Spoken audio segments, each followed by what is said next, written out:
As personagens e o seu poder de escolha no romance A Caneta Infeliz de Carlos Alberto Correia. Por Ana Garrido. A análise, bastante esquemática e necessariamente incompleta, que farei de seguida, incide sobre o determinismo e as escolhas de 5 personagens do romance A Caneta Infeliz. Procura abrir para a reflexão sobre as causas que determinam ou condicionam fortemente as escolhas do indivíduo e seu grau de efeito sobre as consequentes ações, com implicações individuais e sociais. As personagens em análise são Bernardino, Bento, Álvaro, Dores e Anita. A questão do determinismo e do seu escopo é um tema frequentemente abordado na narrativa de ficção, pelo menos desde o realismo, e muito debatido não só na literatura, mas também, e com a liberdade que a arte possibilita, através dela. Bernardino. Começo pela personagem de Bernardino. A sua caracterização na narrativa é a de um jovem com uma deformidade física, que lhe surge aos 14 anos. Um dos seus pés é uma chaga permanente por causa da tuberculose óssea que o atingiu. Qual é o seu contexto familiar? A mãe morre cedo, os irmãos detestam-no e, tal como o pai, consideram-no um peso, um inútil que não contribui para o sustento da família. Bernardino participa nas patifarias dos gaiatos mais novos, os únicos seres que lhe dão alguma atenção e, como é facilmente identificado como culpado, em tais maldades, funciona como um bode expiatório. Acicatado por 2 circunstâncias muito dolorosas, em primeiro lugar a rejeição de Isaura, uma menina por quem se apaixona, e, em segundo lugar, pelo veredicto de a sua doença ser incurável e de uma parte do corpo lhe ter de ser amputada, resolve matar-se. A morte representa, no seu construto afetivo e simbólico, o assumir da esperança nula para si mesmo e também a vingança, já que, na estratégia de suicídio que traça, planeia conjuntamente a morte de um burro, que essa, na sua opinião, será bastante lamentada pelos familiares. Do meu ponto de vista, na escala das escolhas oferecidas a alguém, Bernardino encontra-se num grau 0. A família, a doença e a sociedade condenam-no implacavelmente. Curiosamente, desde a primeira leitura, esta personagem recorda-me outra, que se encontra no primeiro romance do autor, Samba Badadi, o jovem guineense que perde a possibilidade de ser o contador de histórias da tribo, por causa de uma deformidade física numa perna, e que vai para Bissau à procura de cura. No entanto, o seu final é, significativamente, diferente, o que nos abre, de certa forma, o horizonte da análise. Bento Monteiro. Quase tão implacavelmente condenado à infelicidade como Bernardino está Bento Monteiro. Outra personagem que tem uma deformidade física. A sua coluna vertebral é muito torta, vive sujeito a penosos tratamentos desde a infância. Está enquadrado num contexto familiar em que é invetivado pelo pai que o considera imprestável e uma vergonha, enquanto a mãe o defende muito fracamente. Logo em criança é afastado do meio familiar, internado num colégio, onde é tratado com ainda maior violência do que em casa. Os colegas chamam-lhe marreco ou quasimodo. Os vexames que sofre tornam-no descrente, desconfiado dos outros. Bento Monteiro é inteligente, estuda, acaba por tirar um curso superior de Filologia Românica. Porque recebe a herança familiar, que o pai chega até a pôr a hipótese de não lhe legar, vive uma situação económica desafogada, mesmo invejável. Usa o seu poder económico em busca de algum respeito e consideração. Mas em vão. Gorados o respeito e a consideração, passa a usar o poder económico como vingança. Embora se considere culto e uma companhia aceitável, tem muitas dúvidas quanto à possibilidade de arranjar uma companheira. É muito curiosa a forma como Bento observa o Pardores Anselmo. Sente uma mistura de esperança e inveja. A assimetria de atributos físicos, Dores pouco atraente e Anselmo uma estampa, dá-lhe esperança, porque, de certa maneira, sugere que o aspecto físico pode afinal não ser determinante num relacionamento, mas, ao mesmo tempo, provoca-lhe inveja, pois aquela relação íntima, ostentada quando ele estava na presença de ambos, era um entrave ao seu próprio interesse por Dores e produzia-lhe irritação. No entanto, a avaliação feita por Bento Monteiro do relacionamento de Dores com Anselmo não deixa de assentar num erro: aquele namoro é uma capa que esconde a homossexualidade de Anselmo. Dores é, à partida, menos condicionada do que as duas personagens anteriores. Não sendo especialmente bonita, também não causa repulsa. As suas escolhas são bastante determinadas pelas expectativas dos pais, e pelas ambições económicas que ela mesma acalenta. Cresce num contexto familiar com fracos recursos económicos, mas não hostil. Os pais escondem as dificuldades que passam para que ela continue a estudar. Já na universidade, apesar de ambicionar ser assistente, ela própria decide trabalhar, pedir ajuda para encontrar um emprego e assim atenuar o esforço dos pais. Mas encara a sua situação económica como vergonhosa, não diz a verdade toda a Anselmo, que pertence a uma classe social mais elevada, um filho-família. Ao aceitar a ajuda de Bento, o que a leva mais tarde a casar-se com ele, o conflito interior não se resolve, pelo contrário, agudiza-se. Álvaro, em dado momento, propõe-lhe que ela se divorcie de Bento Monteiro, ficando com metade dos bens dele.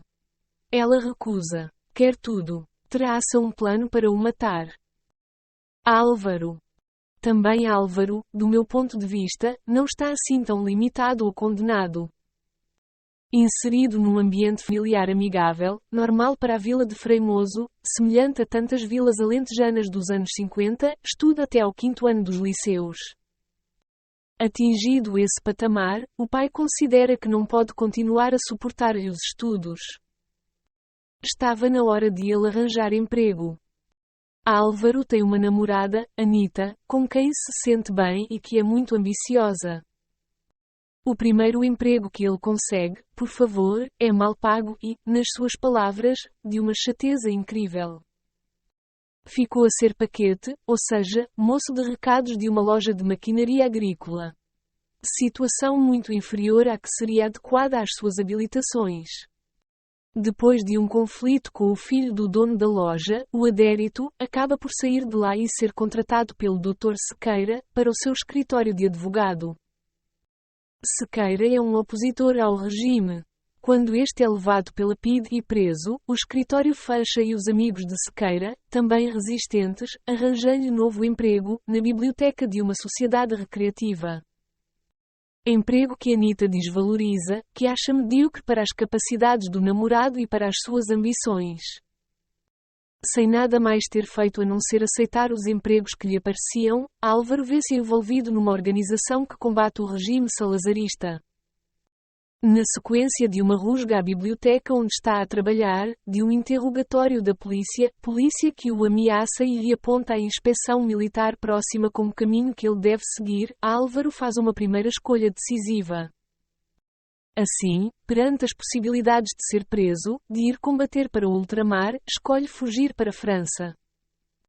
A organização que lhe dá os documentos falsos e os apoios no exterior, para a segurança de todos, não lhe permite contar nada à família nem à namorada.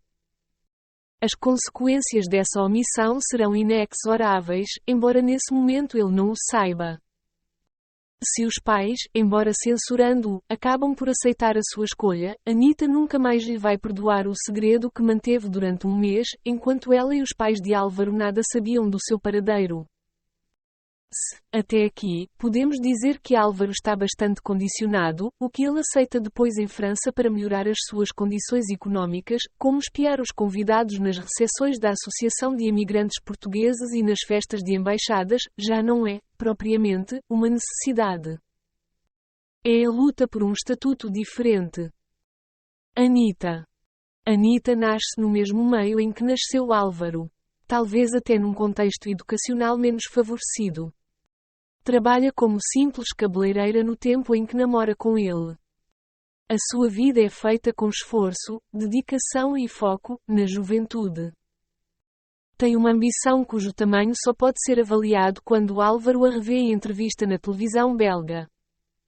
Durante o tempo do namoro com o protagonista, está disposta a casar-se com ele, mas é pouco complacente com situações que não permitam a desejada ascensão social para ambos. É inegavelmente materialista. O desaparecimento de Álvaro sem qualquer justificação representou seguramente um trauma, mas ela não se perdeu com isso, ou, quem sabe, isso a tenha levado a concentrar-se mais noutros objetivos, a secar-lhe mais ainda os sentimentos. Pouco sabemos dos meios que lhe permitem chegar a proprietária de sucesso de uma linha de cosmética, em França, de como foi capaz de aprender modos aristocráticos ou um francês irrepreensível, mas podemos deduzir que traçou os seus objetivos e lutou por alcançá-los. Embora seguisse o percurso de Álvaro como escritor, para ela, o antigo namorado de Fremoso era um caso definitivamente pertencente ao passado. Gostaria agora de pôr mais em evidência as circunstâncias psicológicas que tanto influem no devir das personagens. Considero que os sentimentos são o combustível mais inflamável do que vai sucedendo na narrativa. Que sentimentos? O desamor, o orgulho ferido, o desejo de integração em determinado meio e em simultâneo de rejeição do meio de que se parte. Concluindo. Bernardino e Bento são desprezados pela família. O primeiro apenas encontra alguma atenção junto de crianças e quando faz disparates. Bento não tem ninguém a apoiá-lo. É continuamente sujeito a troça e a desprezo. É possível pedir a criaturas como estas que confiem nos outros, que tenham uma vida e ações equilibradas? Dores e Álvaro representam os que foram feridos no seu orgulho, os que têm vergonha da sua condição social de origem, os que ambicionam alcançar, porque acham que merecem, para se satisfazerem a si ou satisfazerem as expectativas de outros, uma situação social muito mais confortável e prestigiada.